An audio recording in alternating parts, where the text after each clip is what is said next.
ከቀናቶች በሙሉ በላጭ ከሆኑት 10 ቀናቶች ውስጥ እንገኛለን።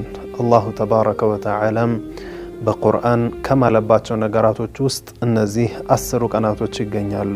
አላህም በቁርአን ምን ይለናል? ወለያሊን ዐሽር።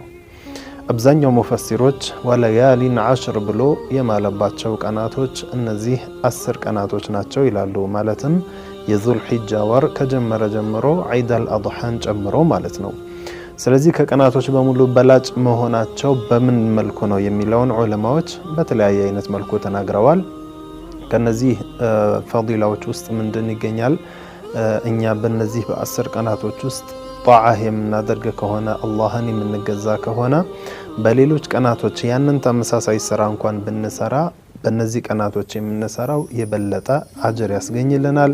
እንደዚሁም ከእስልምና ትልልቅ ማዕዘናቶች ውስጥ አንዱ የሆነውን የሐጅ ስነ ስርዓት የሚፈጸምበት የሆኑ ቀናቶች ናቸው። እንደዚሁም አላሁ ተዓላ በሌላም የቁርአን አንቀጽ ፊ አያሚን ማዕሉማት በማለት አያሙን ማዕሉማት በማለት የሰየማቸው የሆኑ ቀናቶች ናቸውና እነዚህን ቀናቶችን በተለያዩ ዒባዳዎች ልናሳልፋቸው ይገባል። ከነዛ ውስጥ አንዱ ጾም ይገኝበታል።